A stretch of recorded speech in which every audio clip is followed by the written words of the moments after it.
నమస్తే, welcome to Telugu రాజ్యం. నేను మీ వెంకట గణవరపు. ప్రస్తుతం స్టూడియోలో ఉన్నారు Andhra intellectual forum founder president Chalasani Srinivas గారు ఉన్నారు. మరిన్ని విషయాలు మాట్లాడదాం. శ్రీనివాస్ గారు నమస్తే అండి. నమస్కారం, అందరికీ నమస్కారం. ఇంకా ప్రస్తుతానికైతే మెడికల్ కాలేజీ ఇష్యూ ఆంధ్రప్రదేశ్లో P4 పద్ధతిన ఇస్తారు అనే చర్చ నడుస్తోంది. దీని మీద చాలా వాదనలు కూడా వినపడుతున్నాయి.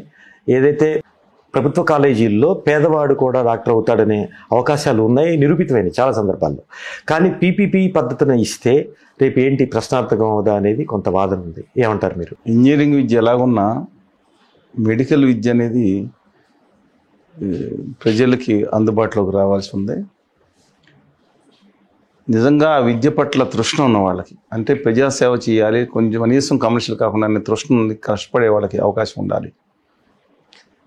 ఆంధ్రప్రదేశ్లో ఎన్టీ రామారావు 1983లో అధికారంలోకి వచ్చిన తర్వాత ఒకే ఒక ప్రైవేట్ మెడికల్ కాలేజ్ ఉండేది ఉమ్మడి ఆంధ్రప్రదేశ్. నేను చెప్పేదండో, అంతకుముందు దొమ్మేరు జమీందారా గారు, పెండ్యాల గారుతో పెట్టిన కాకినాడ మెడికల్ కాలేజ్ ఒకటి, తర్వాత ఇంకొంతమంది కాకతీయతో పెట్టిన మెడికల్ కాలేజ్ ఒకటి, అంటే వరంగల్లో, ఈ రెండు నేషనలైజ్ చేశారు. ప్రభుత్వం తీసుకుంది long back. Rangaiah medical college అని ఉండేది కదండి కాకినాడలో, అలాగే కాకతీయ తీసుకుని ప్రభుత్వం తీసుకుంది. ఆ తర్వాత లేదు. తర్వాత సిద్ధార్థ మెడికల్ కాలేజ్ పెట్టినప్పుడు ఎన్టీ రామారావు పెట్టినప్పుడు ఎన్టీ రామారావు అధికారంలోకి వచ్చినప్పుడు, అంతకుముందే కాంగ్రెస్ ప్రభుత్వం అధికారం లాగానే మోహన్ రెడ్డి గారు, ఏంటి మీరు ఏదో వైద్య విద్య నమ్ముకుంటారన్నారు, ప్రైవేట్ కళాశాల ఉందని. అలాగే ఉన్నదా? ఉంది కదా, జాతీయం చేసేద్దాం సార్, మీ బంధువుల దానికి అంతా ఒత్తిడి వస్తుందని చెప్పారంట. ఎవడైతే నాకేంటాను, మొత్తం ఆయన జాతీయం అనగానే విజయవాడ ఊరు మధ్యలో ఉంటుంది. ఇప్పుడు రామపాడు సెక్షన్ అయిపోయింది, చాలా కాస్ట్లీ ల్యాండ్ అని కాదు అది. జాతీయం అనగానే అందరూ వచ్చారు. ఇదేంటండి మీరు మాకు చేసింది ఏంటి? గవర్నమెంట్ ఉన్నాము, మేము కష్టపడి తెచ్చుకున్నాం, మేము సొంత డబ్బులు పెట్టాము, ఇంకా రాలేదు ఆదాయం కూడా ఏదో అంటే కుదరదు. వైద్య విద్యని అమ్ముకోవటం తప్పు,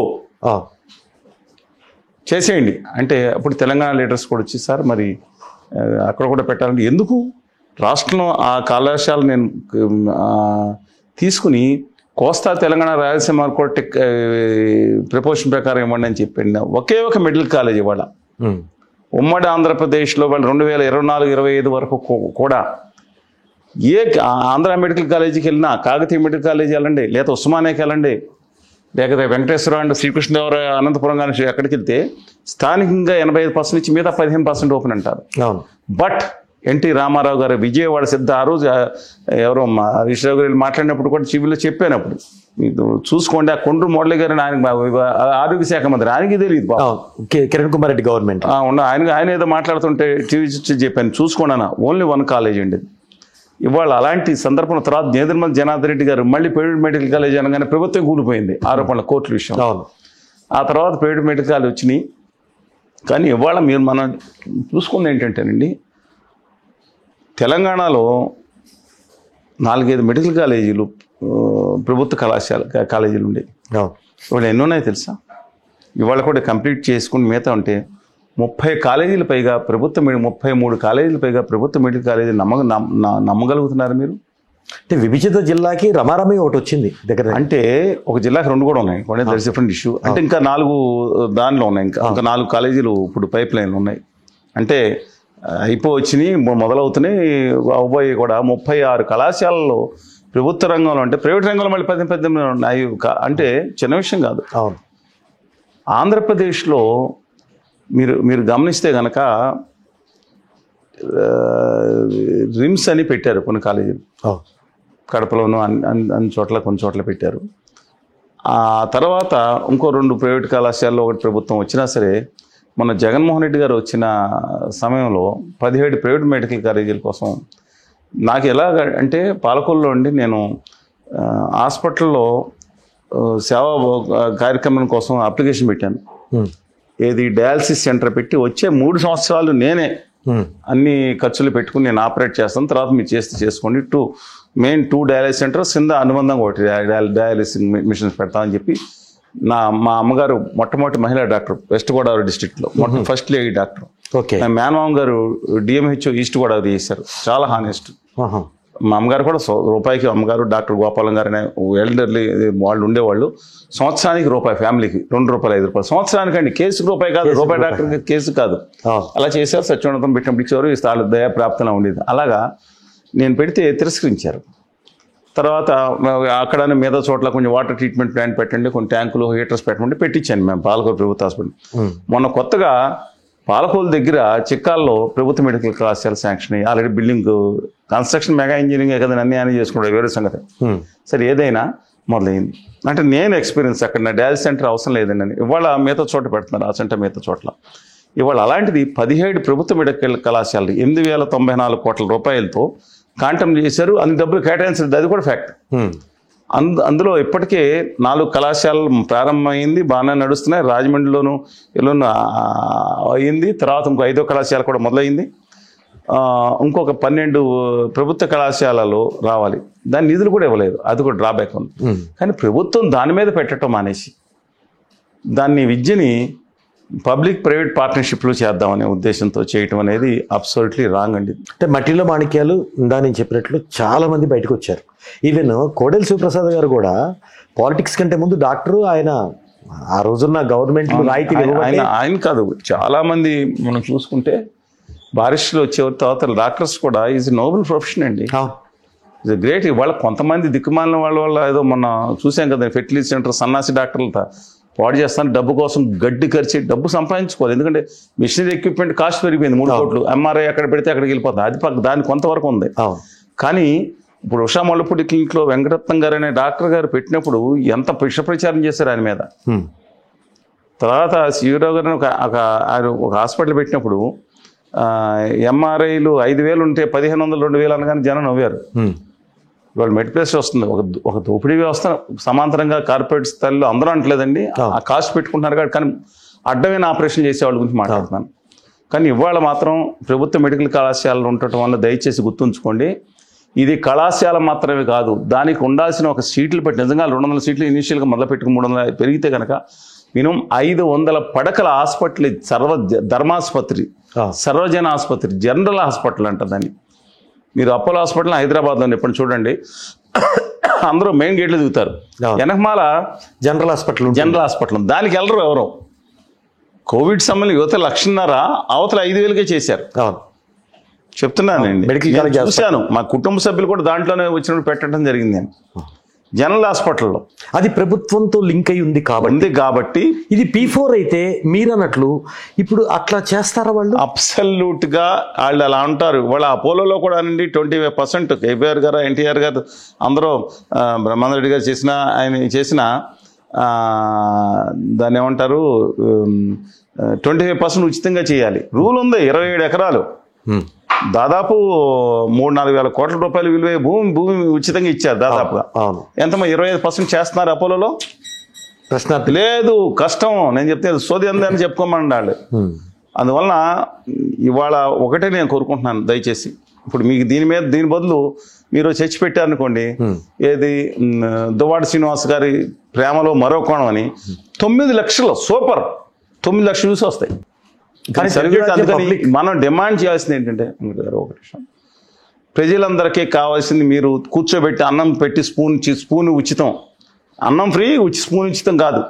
అందరికీ సమానమైన ఉచిత విద్య, సమానమైన ఉచిత వైద్యం చేయించండి ఫస్ట్. దీనివల్ల సీట్లు పోవడమే కాదు, హాస్పిటల్ సౌకర్యాలు కూడా వాళ్ళు కల్పిస్తారంటే వాళ్ళు ఎంతవరకు కల్పిస్తారో చెప్పలేం. ప్రభుత్వ వైద్యశాలలు ఆనెస్టీగా ఉంటాయి, చిత్తశుద్ధి ఉండాలి. నేను ఇంకోటి కూడా చెప్తాను, రామారావు గారి విషయంలో ప్రస్తావిస్తున్నా. హైదరాబాద్ మీరు వెళ్ళండి, హైదరాబాద్లో బొక్కల హాస్పిటల్ ఉండేది, నిజాం బొక్కల హాస్పిటల్ అంటారు.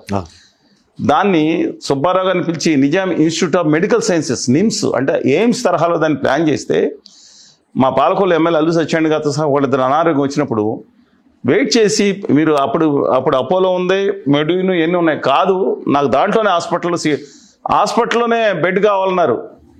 వాళ్ళకి ఇచ్చే ఎమ్మెల్యే దాని. ఎందుకని అప్పుడు IAS ఆఫీసర్లు, మంత్రులు, ఎమ్మెల్యేలు గవర్నమెంట్ హాస్పిటల్లో జాయిన్ అవుతున్నారు. ఆ పరిస్థితి రావాలంటున్నా నేను. ఇవాళ మాట్లాడి సన్నాసి పొలిటీషియన్స్ కొంతమంది, అందరూ అంటలే, సన్నాసి పొలిటీషియన్స్ మీరేదో గొప్పగా కల్పించాలని చెప్తున్నారు. మీరు హాస్పిటల్లో జాయిన్ అవ్వకుండా మీరు చెన్నైలోను, ఇప్పుడు హైదరాబాద్లో, ఇప్పుడు కరీంనగర్లో ఉన్నాళ్ళు, అక్కడ హైదరాబాద్ విశాఖపట్నం ఉన్నాడు కూడా హైదరాబాదే, అనంతపురం వాళ్ళు హైదరాబాదే, లేదా బెంగళూరులో చెన్నైనో. ఏంటి పరిస్థితి అండి? అంటే మీరు చెప్పినట్లు వైద్యానికి కార్పొరేట్ ని ప్రామాణికంగా చేసుకొని ఇటు బాధితులు ఇటు పొలిటీషియన్స్ ప్రజలు మాట్లాడుతున్నారు.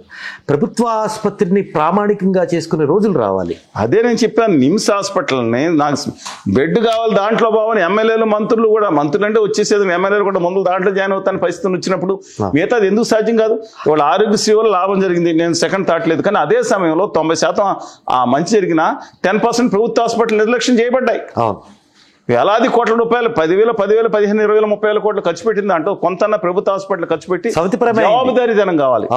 ప్రభుత్వ హాస్పిటల్లో ప్రాబ్లం ఏంటంటేనండి జవాబుదారీతనం. ఏ రామకృష్ణ మిషన్ లాంటి వాళ్ళకో ఇంకొకళ్ళకో ఒక సూపర్వైజర్ మంచి నిజాయితీ ఉన్నాడు, వాళ్ళు కూడా చాలా మంది ఉన్నారు, వాళ్ళిద్దరితో పెట్టి వాళ్ళకి జవాబుదారీతనం ఎక్కడ తప్పు జరుగుతుందంటే జవాబుదారు. ఇప్పుడు గవర్నమెంట్ ఉద్యోగం రాగానే ఏమంటాడు, మీరు హాస్పిటల్కి వెళ్తే అక్కడ మేల్ నర్స్ కానీ వీళ్ళు కానీ మామూలు నర్సు సరే పని చేస్తాను అనుకోండి కొంతమంది, ప్రతిదీ ఈ అన్న కానీ ఈ విధంగా అయినా లంచగొండితనం, నా ఉద్యోగం ఎక్కడ పోదు. మీరు చెప్తున్న తృష్ణ ఇప్పుడు ఏపీలో ఉన్న అధికార పక్షంలో ఉన్న పాలక పెద్దలకు ఉందా? ఈ తృష్ణ ఉందా? ఏమండి ఇవాళ డబ్బు, ఇప్పుడు చంద్రబాబు నాయుడు గారు కొంత మారి ఉంటారు, పూర్వం దానికంటే అఫెక్షన్ లేని చంద్రబాబు నాయుడు గారి దగ్గర నుంచి కొంచెం అఫెక్షన్ వచ్చింది చంద్రబాబు నాయుడు గారుగా నేను అభిప్రాయపడుతున్నాను. కానీ అదే సమయంలో కింద ఉన్న మంత్రులు ఉపమంత్రులు అదే బ్యాచ్ ఉన్నారు కదా, వీళ్ళు మాత్రం పైకి ఇది మాట్లాడుతున్నారు కానీ లోపల మాత్రం ఆ కమర్షియల్ ఆర్థిక వ్యవస్థ నడుస్తుంది అనిపిస్తున్నారు. మరి ఈ రోజు కమర్షియల్ దిగి భార్యంగా 2-3 మినహాయించి పచ్చి కమర్షియల్ వ్యవస్థ నడుస్తుంది. కమర్షియల్ వ్యవస్థలో మాట్లాడుకుంటారు, ఫైనలైజ్ చేసుకుంటారు. P4 లో ఏదైతే మెడికల్ కాలేజీలో ఒకవేళ పబ్లిక్ ప్రైవేట్ పార్ట్నర్షిప్ పీపీపీలో ఇస్తే ఏం జరుగుతుంది? స్టార్టింగ్ పేపర్ మీద మాత్రం ఒక సగం కాలేజీ సీట్లు గవర్నమెంట్ ద్వారా ఇస్తామంటారు, కానీ 33వ రోజున ఇది జరుగుతుందా? కొంతవరకు జరగొచ్చాయి, కానీ నేను మీకు చెప్పే అపోలో హాస్పిటల్ ఎంత ఫ్రీగా వైద్యం జరుగుతుంది 20% చూస్తూనే ఉన్నాం కదా. కానీ ఒకటండి ప్రభుత్వం, కానీ ఒకటి చెప్తా ఉన్నాను, ఈ హాస్పిటల్ చదువుకున్న వాళ్ళకి ఒక్కొక్క స్టూడెంట్కి ఎంత ఖర్చు పెడుతుంది సార్ ప్రభుత్వం? వాళ్ళు ఎంత ఫీజు అయినా కట్టుకోండి, P6 కోట్ల రూపాయలు, కోటి రూపాయల పైన ఖర్చు పెడుతుంటే వాళ్ళు ప్రభుత్వ కాదు, ఇది ప్రజలు కట్టిన పనులను చదువుకున్న వాళ్ళందరూ ఇక్కడ అవకాశం లేకపోతే విదేశాలకు వెళ్ళిపోతున్నారు. నిన్న చైనా అధ్యక్షుడు మాట్లాడింది కూడా అదే కదా, అర్థం పడుతుంది కదా. వెరీ అన్ఫార్చునేట్ అండి ఇక్కడ. అందుకని మనం 2 విధాలుగా చూడాలి. ఒకటి, వెంటనే రాష్ట్ర ప్రభుత్వం దీన్ని సవరించుకోవాలి. నిధులు గొప్పలు ఎవరు అడిగారండి మిమ్మల్ని? అర్థం కాదు. 18,000 రూపాయలు చొప్పున ప్రతి నిమిత్తంతో లేకుండా ప్రతి మహిళకి ఇచ్చేద్దాం ఇప్పుడు పీయూష్ సంధానం ఎవరు అడిగారు? ఆ పనులు ఇంకా ఇవ్వండి.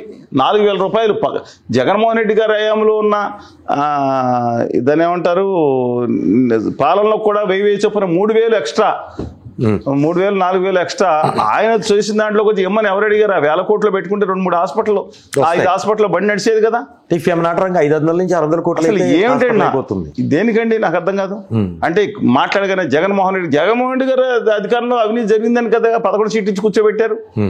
హోదా విభజన హామీలు పక్కన పడేశారు. ప్రత్యేక హోదా ఇస్తే కనుక బంగారంలాగా వచ్చాయి మనకు రాయితీలు, ఇండస్ట్రీస్ నిధులు వీటికి కూడా వచ్చాయి కదా. మిగతా విషయాల్లో పీపీపీ వర్కౌట్ అవుతుంది, కానీ వైద్యం కావచ్చు, వైద్య విద్య కావచ్చు, దీంట్లో సంస్థాగతంగా మార్పులు జరుగుతాయి కదా. ఇబ్బంది ఏమండి, ఆ 18,000 స్కీమ్ మహిళలకు ఇచ్చే దాంట్లో కూడా P4 అనే స్కీమ్ ఏదైతే ఉందో అది కూడా పూర్తిగా అమలు జరగడం కష్టసాధ్యంగా మారింది. అలాగే హామీలు ఇవ్వకూడదు. హామీలు ఇవ్వకపోయినా ఇండిపెండెంట్కి వెళ్ళని తెలియజేసి 130 సీట్లు వచ్చాయి. నేను జోక్ చేయట్లేదు, తీసుకోండి, ఏ సర్వే తీసుకోండి మీరు. క్వశ్చన్ అలవగానే హామీలు ఇవ్వకపోయినా ఒక సీట్ తగ్గేదేమో, డజంట్ మేక్ మచ్ డిఫరెన్స్. అది నెగిటివ్ ఓట్ అండి, ఎక్కువ పాజిటివ్ ఓట్ కంటే. రాష్ట్రానికి మైనస్ అవుతుంది ఆర్థిక పరంగా, కానీ ఇంకేదైనా. ఇవాళ రాష్ట్రం కుదేలేపోయిన పరిస్థితిలో ఉంది. ఇవాళ ఇంకొకటి అడుగుతున్నాను, నాకు అర్థం కాదు. ఎవరండి లుల్లు మాల్ అంట, మీరు హైదరాబాద్ నగరం ఉంది, దాంట్లోకి వెళ్ళి మంజీరా మాల్ దగ్గర అద్దె తీసుకునే పెట్టినట్టున్నారు. ఏంటి తొక్కలో మాల్ ఏంటండి ఇది? దానికోసం అద్భుతమైన అవకాశాలు వచ్చింది. 70,000 మంది ఉద్యోగాలు వచ్చింది. గాడిద పూసు, గాడిద గుడ్డు, కాంకర పీసు తెలుసు కదా ఎందుకు వచ్చిందో. గాడి అలా వచ్చింది, అది పెట్టుకుని బాజా బందీలు కొట్టి ఎవడండి 50,000 ఉద్యోగాలు ఇచ్చేది? ఎవడో 10 మంది మాట్లాడుతున్నాడు. మీరు వెళ్ళి చూడండి, అందులో మహిళలు మాత్రం స్థానికంగా ఉన్నాళ్ళు పెట్టుకుంటున్నారు, మిగతా వాళ్ళని వాళ్ళు అక్కడి నుంచి వస్తున్నారు. కేరళ నుంచి ఎంతమంది, మీకు లిస్టులు తీయండి ఎంతమంది ఉంటారో చెప్తాను. పెట్టి పావుల బేడ ఉద్యోగాలు ఎవరికి? అలా ఇంకోటి చెప్తాను, తెలంగాణలో ఒక అవగాహన పెట్టుకున్నారు, ఇస్తే అక్కడ ఫుడ్ ప్రాసెస్ కూడా, ఆంధ్రప్రదేశ్ అది కూడా లేదు. వాళ్ళకి వేలాది కోట్ల రూపాయల ల్యాండ్ అక్కడ 12 అంటే అది 12 వేలాది కోట్ల రూపాయల ల్యాండ్ వాళ్ళకి ఇచ్చే బదులు అది ఆక్షన్ వేయండి. ఆక్షన్ వేసి అమ్మండి, కట్టుకునేవాడు కట్టుకుంటాడు. ఎస్, ఆ మాల్ ఎవడు కట్టలేదు, మన వాళ్ళు పెద్ద ఎక్స్పర్ట్లు. Cinema hall కట్టలేమండి. దాంట్లో ఆ వస్తువులు ఏదో 2 ఎక్సాటిక్ ఫ్రూట్స్ పెడతాడు దానికోసం. అందుకని విశాఖపట్నం విజయవాడలో నా చిన్నప్పటి నుంచి ఉన్న బస్ స్టాండ్, నేను బస్సు దిగింది కూడా ఉందండి దాంట్లో. ఆ విలువైన ల్యాండ్, వేలాది కోట్ల రూపాయల ల్యాండ్ ఆక్షన్ అయ్యింది. చీటింగ్ మ్యాటికి జగన్ గారు వేస్ట్ చేసాడు కాబట్టి 11 సీట్లు వచ్చినాడు నేను. ఆయన కూడా ఆయన హయాంలో కూడా మంచి పనులు జరిగి ఉంటాయి, చెడ్డ పనులు కూడా జరిగి కనపడుతుంది. వీళ్ళ హయాంలో కూడా మంచి పనులు జరిగి ఉంటాయి. నేను ఎందుకు కాదంటాం.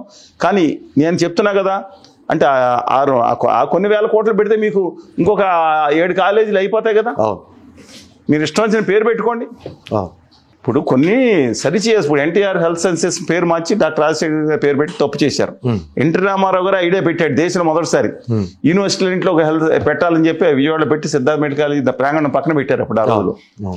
ఆయన డాక్టర్ అని రాజశేఖర్ గారే ఆయన ఎన్టీఆర్ హెల్త్ విశ్వవిద్యాలయం బదులు డాక్టర్ ఎన్టీఆర్ని పెట్టి ఫీజు చేసింది రాజశేఖర్ గారు ప్రభుత్వం.